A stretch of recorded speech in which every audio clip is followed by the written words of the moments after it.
Hola, en este video se realiza una introducción a la validación de instrumentos con un enfoque aplicado. Hola, en este video se realiza una introducción a la validación de instrumentos con un enfoque aplicado. Los objetivos de este video son definir brevemente qué es la psicometría, demostrar cómo examinar el alfa de Cronbach, demostrar cómo examinar la confiabilidad preprueba-postprueba, demostrar cómo evaluar validez de constructo y realizar una introducción al análisis factorial confirmatorio.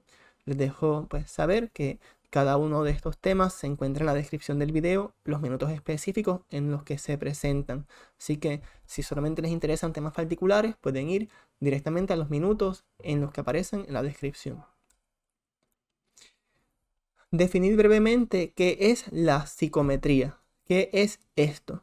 Pues la psicometría es la rama de la psicología que estudia la cuantificación y medición de los atributos mentales, comportamiento, desempeño, emociones y muchos distintos aspectos de la cognición que se incluyen en atributos mentales. Pero en general, pues la psicometría o las investigaciones psicométricas, pues más en específico, se enfocan en el diseño y mejoramiento de pruebas, cuestionarios y otros instrumentos de medición.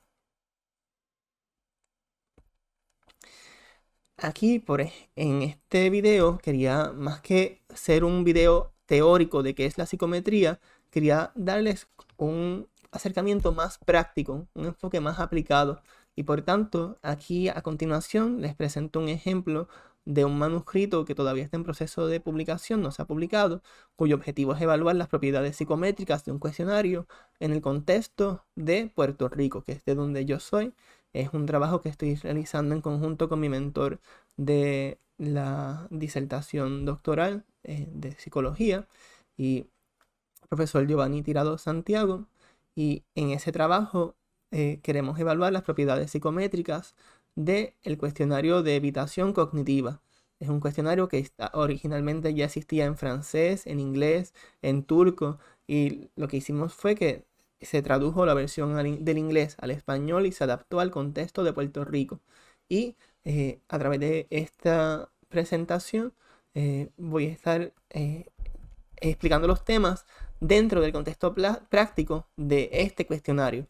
Así que vamos a seguir a continuación.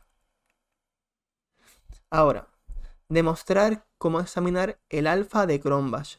Antes de entrar directamente a describir qué es el alfa de Cronbach, es necesario explicar un concepto que es la confiabilidad. Y la confiabilidad es la consistencia de una medida, es decir, el grado en que un instrumento produce los mismos resultados en múltiples aplicaciones a la misma muestra. Por ejemplo, si este cuestionario, que es el Cognitive Avoidance Questionnaire,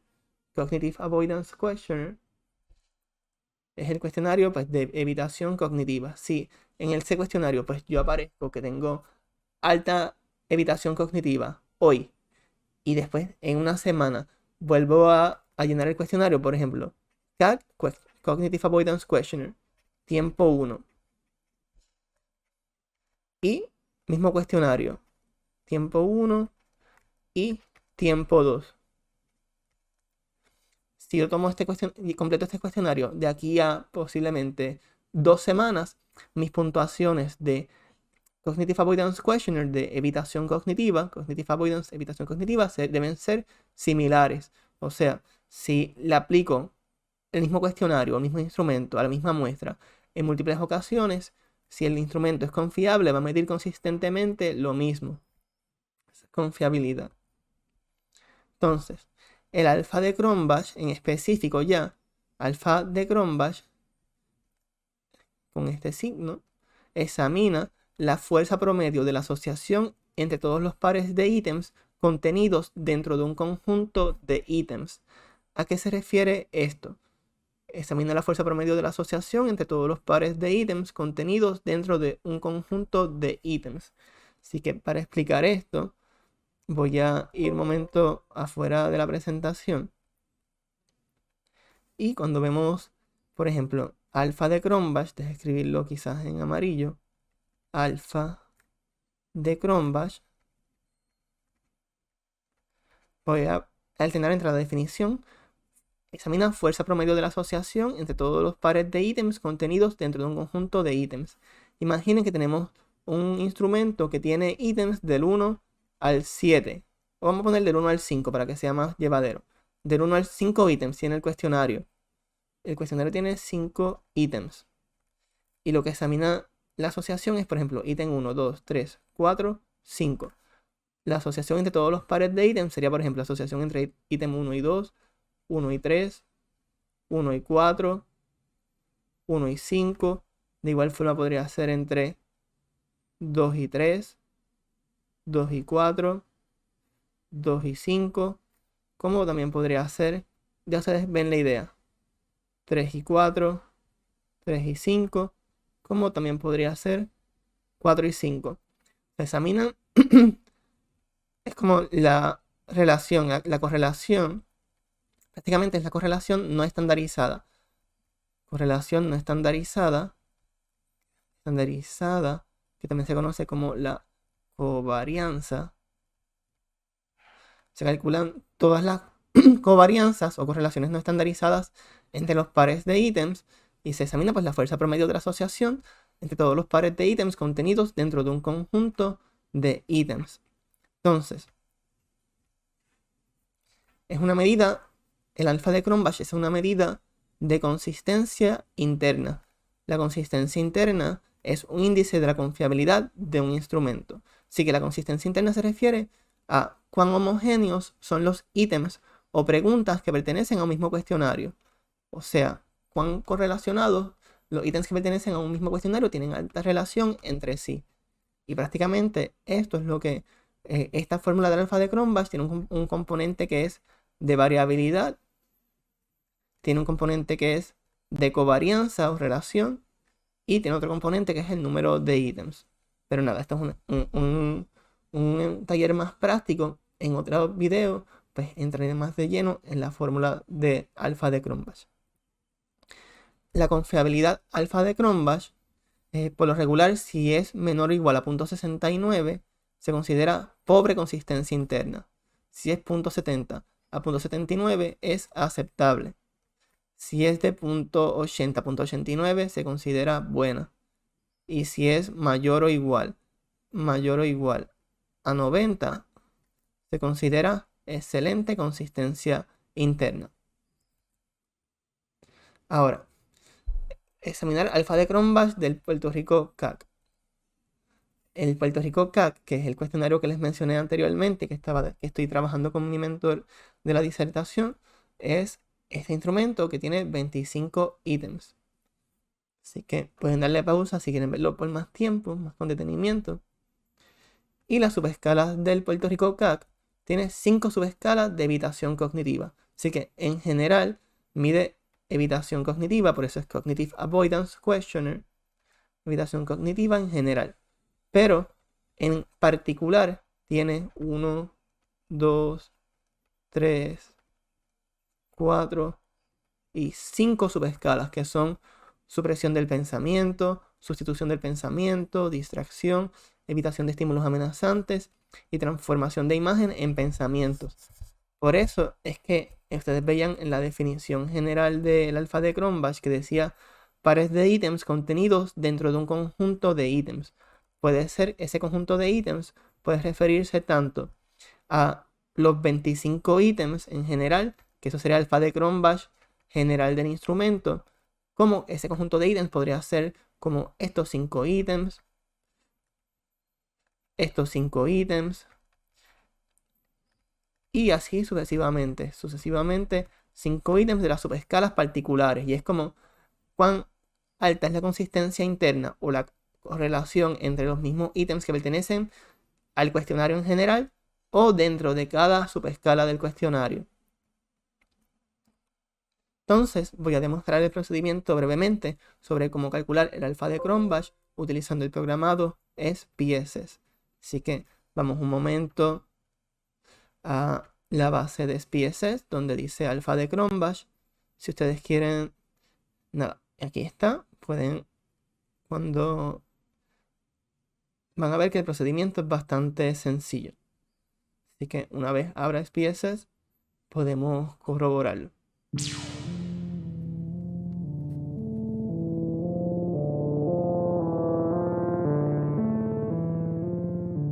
¿Ok? Aquí estamos ya en SPSS. Para calcular el alfa de Cronbach, vamos a transform, compute variable, y pueden escribirle, por ejemplo, alfa de Cronbach del CAQ, Cognitive Avoidance Questionnaire. Y esto, en este caso, me disculpo por esto, era Analyze, era Scale Reliability Analysis. Y aquí le escriben, aquí sí, alfa de Cronbach del CAQ en general, todos los ítems. Y pueden simplemente seleccionar el primer ítem, seleccionan hasta el último, presionen Shift para seleccionarlos todos. Y acá podrían darle Scale if item deleted. Esto identifica ítems que quizás no son, que mejoraría la consistencia interna del cuestionario si no se incluyen, pero por ahora esto podría ser el tema de otro video más específico. Vamos a dejar todo sin presionar nada acá y le dan simplemente OK. Vemos que la confiabilidad alfa de Cronbach fue 0.93, que eso cae en 0.90, alfa de Cronbach de 0.93 prácticamente cae en excelente consistencia interna. Voy a solamente examinar una de las subescalas para demostrar que también se puede examinar alfa de Cronbach por subescalas. Así que vamos a ir en CAQ 1, CAQ 2, 5, 6 y 14, que es supresión del pensamiento. 1, 2, 5, 6, 14. Ok, vamos a hacerlo antes que se me olvide de nuevo los números. 1, 2, 5, 6, 14. 1, 2, 5, 6, 14. Sí, vamos a quitar todo esto, le damos reset. Le escribimos, por ejemplo, alfa de Cronbach, subescala, supresión del pensamiento. Y aquí vamos 1, 2, era 1, 2. Y por más que lo intenté, se me olvidó ya. 1, 2, 5, 6, 14. 5, 6, 14. Y vemos alfa de Cronbach para la subescala de supresión del pensamiento fue 0.83. Si lo redondeamos, que vemos que cae en la región de buena consistencia interna.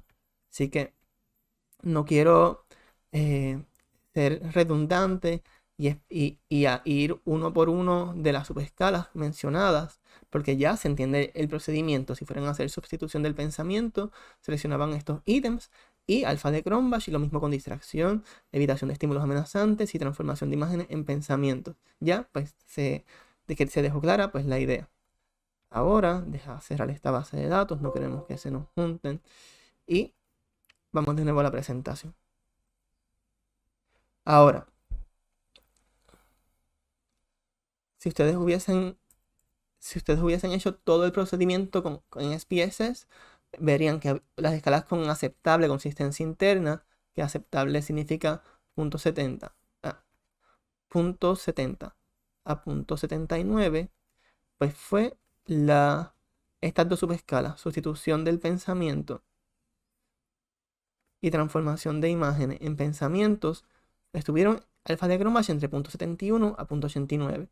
Escalas con buena consistencia interna, las otras tres, supresión del pensamiento, distracción, supresión del pensamiento, distracción y evitación de estímulos amenazantes, tuvieron buena consistencia interna de 0.80, 0.80 a 0.89, ese rango de valores. Y confiabilidad de Puerto Rico CAQ total, que lo examinamos, fue excelente, porque fue 0.93. Ahora, ya examinamos la confiabilidad alfa de Cronbach. Ahora, otro tipo de confiabilidad muy generalmente utilizado en estudios pues, aplicados, empíricos, es la confiabilidad prueba, preprueba, postprueba. Y es una medida de la estabilidad temporal de los resultados de un instrumento. Se examina si la correlación entre los puntajes en la preprueba o tiempo 1 y los puntajes en la postprueba o tiempo 2. Sí, test, retest. Tomo por ejemplo CAQ, Cognitive Avoidance Questionnaire. tiempo 1 y después lo tomo, quizás pasaron 2 semanas o 3 semanas. Pueden pasar 2, 3, 4, 5, depende cuántos lo que diga el estudio, y llenas el CAC en un segundo tiempo. Se espera, según la confiabilidad pre-prueba post-prueba, que si el cuestionario o instrumento es confiable, pues tenga alta confiabilidad pre-prueba post-prueba, y seguiremos viendo más adelante en el próximo slide. Si la correlación es menor o igual a 0.69, se considera pobre confiabilidad. Si está entre 0.70 y 0.79, aceptable. Si se fijan, es muy parecido, es igual prácticamente al alfa de Cronbach, estas guías. Si la correlación es de 0.80 a 0.89 es buena, y si es de 0.90 en adelante, mayor o igual a 0.90, es excelente confiabilidad. Ahora, vamos a calcular la confiabilidad pre-prueba post-prueba del cuestionario en SPSS. Vamos a demostrar ese procedimiento para que vean que no es nada complicado. Base pre-prueba post-prueba. Esperamos unos segundos en lo que abre la base de datos. Y vemos que tenemos una variable pre-prueba, otra post-prueba. Y vemos unos datos. Habían 10 personas que llenaron pre-prueba y post-prueba.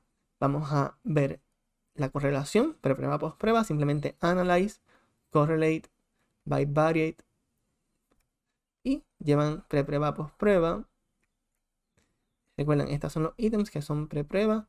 Si lo miran, sería simplemente pre-prueba y post-prueba. Correlación de Pearson, ok. Y vemos que la correlación pre-prueba post-prueba fue 0.92. Ok, ¿qué representa esto? Pues se encontró una excelente confiabilidad pre-prueba post-prueba del CAQ, del Cognitive Avoidance Questionnaire. ¿Por qué? Porque 0.92 es mayor o igual a 0.90, que es excelente confiabilidad pre-prueba post-prueba. Ahora, ya trabajamos el tema de confiabilidad. Ahora vamos a enfocarnos en el tema de validez. Y pues la validez es el grado en que la evidencia empírica y el racional teórico apoyan las conclusiones establecidas a partir de alguna forma de evaluación.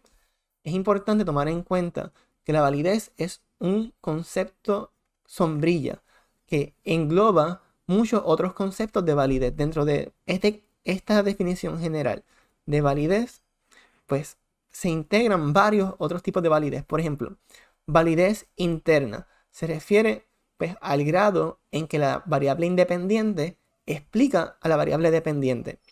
La validez externa se refiere pues al grado en que los resultados obtenidos en tu estudio son generalizables a una población más amplia. La validez de contenido por lo general implica que cuando se está validando el cuestionario, pues por lo menos pues haya un tipo de revisión por pares del instrumento, que pues que haya expertos o expertas en el tema que den insumo sobre que tu cuestionario, tu instrumento está midiendo pues el constructo que fue diseñado para medir. Sí, así que es revisión por pares por expertos en el tema. Validez de criterio ya se refiere, por ejemplo, a hay evidencia empírica. Por ejemplo, hay validez predictiva. Queremos ver si tu cuestionario de evitación cognitiva puede predecir en el futuro conductas de evitación cognitiva. Así que podría ser, por ejemplo, un tipo de validez de criterio, validez predictiva. Y validez de constructo, que es el que vamos a trabajar hoy, pues se refiere si hay validez, por ejemplo, convergente, que tu cuestionario, pues, se relaciona con otros cuestionarios que ya han sido validados previamente y que miden constructos similares. Y también podría haber validez divergente o discriminante, que es que tu cuestionario no se correlaciona con otros cuestionarios que miden constructos que en teoría no están relacionados con tu instrumento. Y vamos a enfocarnos, quiero dejar claro, esto no es una presentación exhaustiva sobre validez, sino que vamos a enfocarnos en la validez de constructo, que por lo regular es la que más énfasis se le da en los estudios de validación de cuestionarios. Así que La validez de constructo es el grado en que un instrumento es capaz de medir un concepto, rasgo u otra entidad teórica. ¿A qué se refiere esto? Grado en que un instrumento es capaz de medir un concepto, rasgo u otra entidad teórica. Para explicar esto, debo salir un momento de la presentación y voy a demostrar esto. Validez de constructo. Vamos a escribir aquí. Validez de constructo se refiere al grado en que un instrumento es capaz de medir un concepto, rasgo u otra entidad teórica. ¿Por qué? Porque supongamos que a mí me interesa medir, por ejemplo, la ansiedad. La ansiedad como tal, imaginen que ustedes están en un salón de clases y que quieren medir en ese salón de clases el nivel de ansiedad promedio en 20 estudiantes del salón de clases. Pues no tenemos poderes mágicos, no podemos decir como de verte, como que tienes, al ver las personas no tienen, como en la cabeza no tienen una barrita que le dice su porciento de ansiedad. No podemos ver eso. Así que, ¿qué es lo que hacemos en cambio? Pues en mi caso, mi campo es la psicología. Igual en la educación se desarrollan pues instrumentos de medición. Se desarrollan instrumentos de medición que miden constructos o fenómenos psicológicos. Por ejemplo, puedes desarrollar un instrumento de ansiedad que es el STAI, el State and Trait Anxiety Inventory, o inventario de rasgos y estados de ansiedad. Y si este instrumento tuviera, por ejemplo, 3 ítems, por ejemplo, no, 5 ítems, si tuviera 5 ítems, pues el constructo de ansiedad es inobservable, es una variable inobservable, pero se encuentra reflejada por los puntajes de las personas en los distintos ítems. O sea, la ansiedad como tal es un constructo latente, inobservable. Sin embargo, explica la relación entre las variables indicadoras. Estos son cada ítem. Aquí están los ítems. Escribirlo un poco más bonito. Ítems del cuestionario son variables indicadoras o medidas reflectivas, pues que reflejan pues ese constructo latente. Nunca podemos medir directamente el fenómeno de interés, que es la ansiedad, pero sí lo podemos medir indirectamente a través de sus distintos ítems. Nada, ya fuera de esta tangente, volvemos, breve repaso, validez de constructo, el grado en que un instrumento es capaz de medir un concepto, rasgo u otra entidad teórica. Y hay dos formas principales de validez de constructo en las ciencias sociales: validez convergente y validez discriminante. ¿Qué es la validez convergente? Pues la validez convergente es el grado en que las respuestas de un instrumento demuestran una fuerte relación con las respuestas e instrumentos conceptualmente similares. Por ejemplo, si yo mido la correlación entre el CAC, que mide evitación cognitiva, y el STAI, que mide rasgos de ansiedad, son dos constructos, evitación cognitiva y ansiedad, que están altamente relacionados en la literatura. Si yo voy, por ejemplo, a SPSS, vamos a calcular la correlación. Validez de constructo convergente, el grado en que tu instrumento se correlaciona con otros instrumentos que tienen alta similitud teórica, evitación cognitiva, rasgos de ansiedad. La validez convergente simplemente es la correlación. Correlate by variate. Pasas evitación cognitiva y ansiedad. Vemos que la correlación fue de 0.74. 0.74. Si visualizamos esto con un diagrama de dispersión, vemos que mientras aumenta la evitación cognitiva, que es el eje de X, pues también aumenta los rasgos de ansiedad. Mientras una aumenta, la otra aumenta. Y la correlación fue de 0.74 y fue significativa. Así que esto demuestra validez convergente. Nuestro instrumento de evitación cognitiva se correlacionó, como era esperado, con un instrumento de ansiedad que en teoría pues la evidencia empírica, que es los datos obtenidos, van acorde con la evidencia teórica, con lo que en teoría se esperaba. Ahora, validez discriminante es el grado en que un instrumento diverge o no se correlaciona con otro instrumento cuyo constructo subyacente no está teóricamente relacionado. Por ejemplo, no esperaríamos que hubiese una correlación significativa entre evitación cognitiva y puntaje del Physical Activity Enjoyment Scale o puntaje de disfrute de actividad física. Así que vamos a hacer, por ejemplo, y aquí se nota, esta correlación prácticamente es casi plana. Mientras una variable aumenta, la otra ni siquiera importa, no aumenta, no disminuye, así que no hay correlación. Vamos a hacer el ejemplo para que quede en récord del video. Así que validez discriminante simplemente es correlación. Sigue siendo una correlación. Pero ahora mismo evitación cognitiva, y esta es una variable de disfrute de actividad física. Correlación, evitación cognitiva, disfrute de actividad física. Vemos que la correlación fue 0.04 y la significancia es 0.91. Como la significancia es mayor a 0.05, no hay correlación significativa. Y esto es lo que se esperaba. Hay validez discriminante. Por un lado, queríamos validez convergente, que nuestro instrumento se correlacione con otro instrumento que en teoría debería correlacionarse. Y validez discriminante, que no queremos que nuestro instrumento no se correlacione con otros instrumentos que en teoría no debería correlacionarse. Así que nuestro instrumento tiene validez convergente y discriminante. Y eso aporta pues a la validez de constructo en general.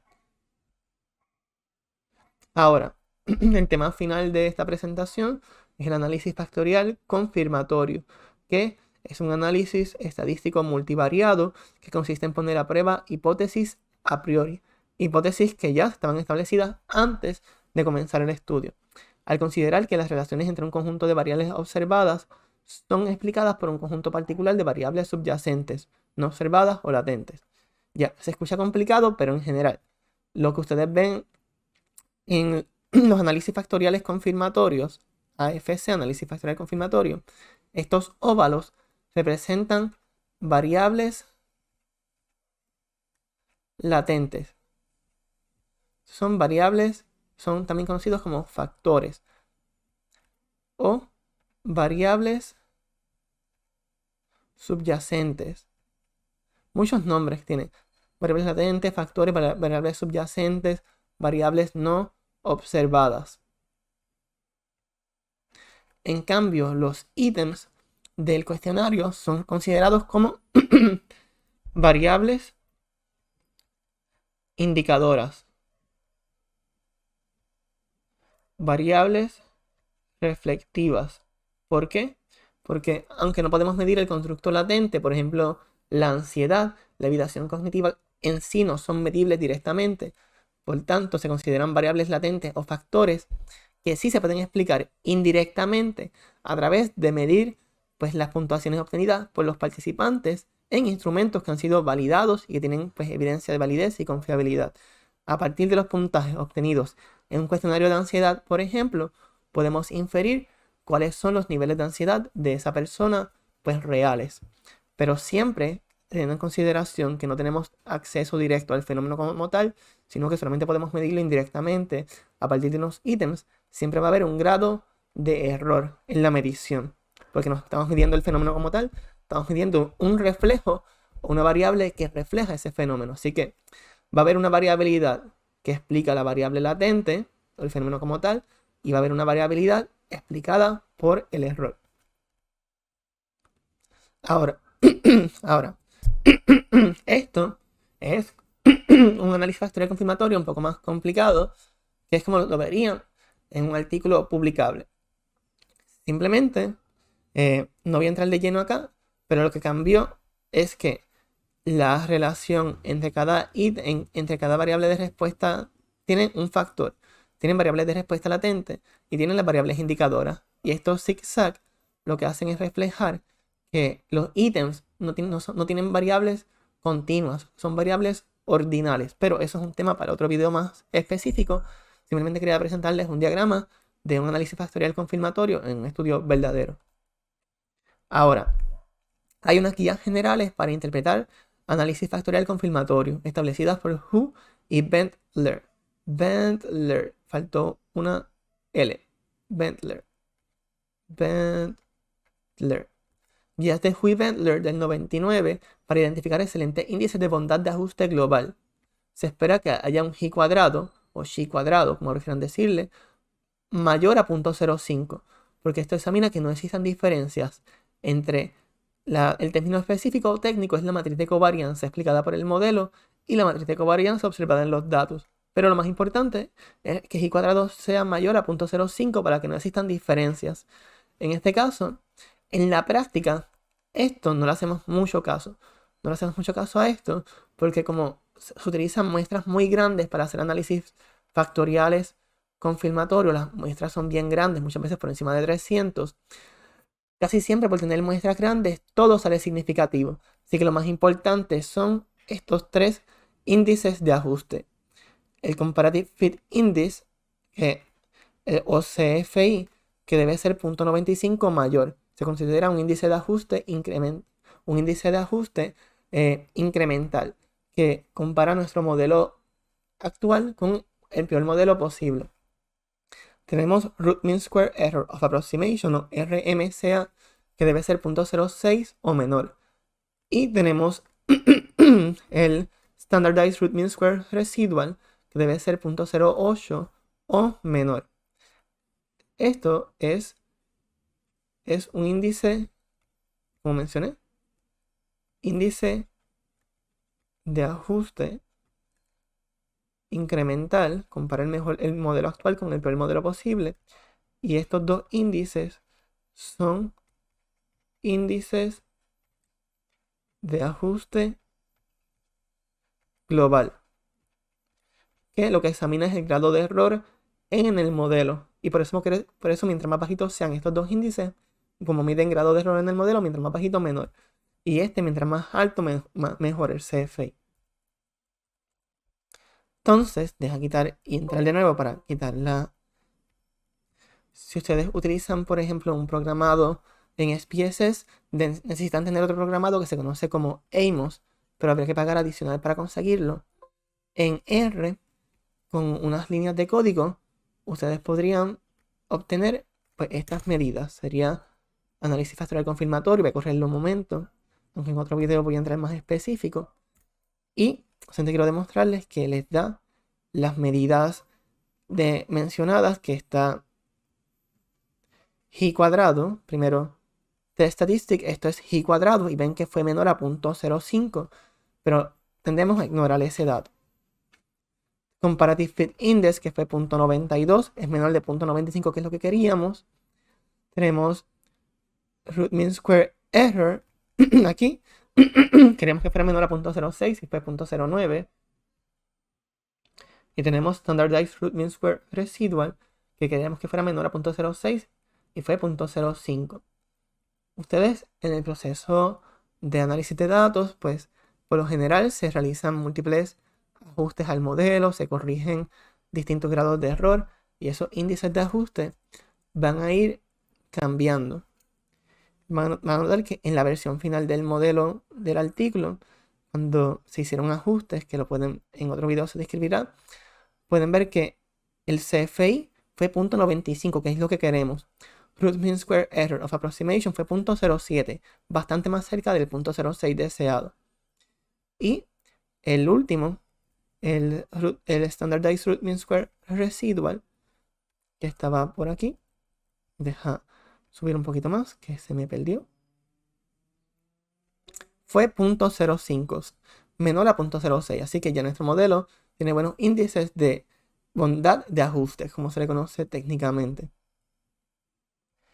Y pues nada, lo importante ahora, otro asunto importante es que la validez convergente se puede evaluar tanto, como les mencioné hace poco, comparando nuestro cuestionario con instrumentos que en teoría están relacionados, o podría examinarse con el mismo cuestionario por sí mismo, que con la variable Average Variance Extracted, que es la proporción de variabilidad que explica cada factor con respecto a sus variables indicadoras.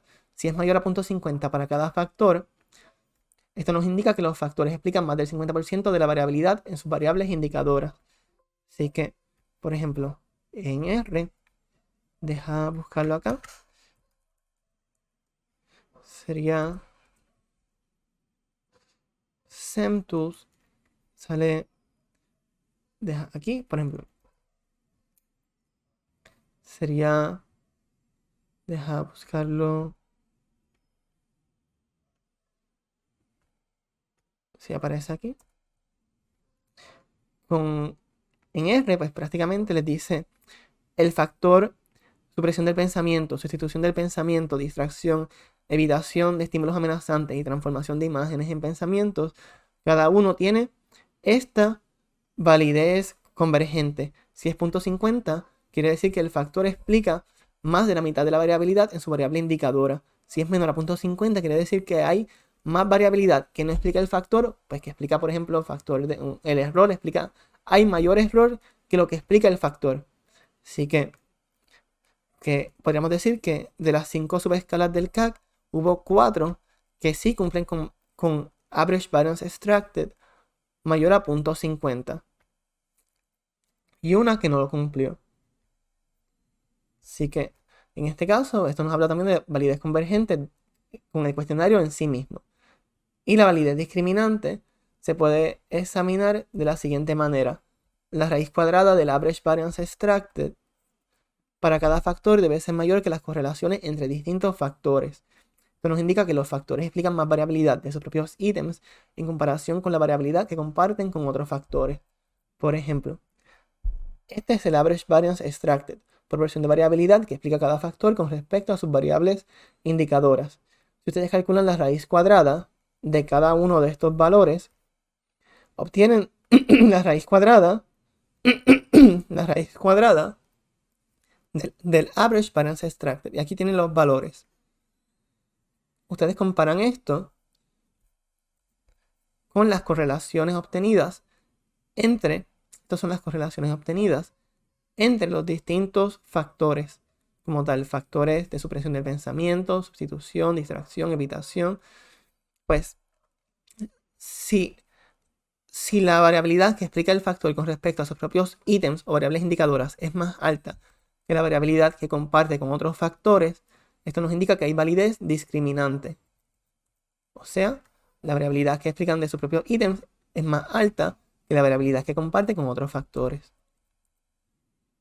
Y prácticamente era un video bastante al grano, bastante práctico, pero si les interesa aprender más de manera autodidacta sobre distintos temas, psicometría, les recomiendo el libro de Fur y Bacharan, Psychometrics An Introduction. Si quieren aprender sobre análisis factoriales confirmatorios, les recomiendo el libro de Klein 2016, Principles and Practice of Structural Equation Modeling. Y si quieren aprender sobre estadística en general, les recomiendo el libro de Field 2017, Discovering Statistics Using IBM SPSS Statistics. Espero que este video haya sido útil para aprender sobre validación de instrumentos con un enfoque aplicado y nos seguiremos viendo en los próximos videos. Muchas gracias por su atención.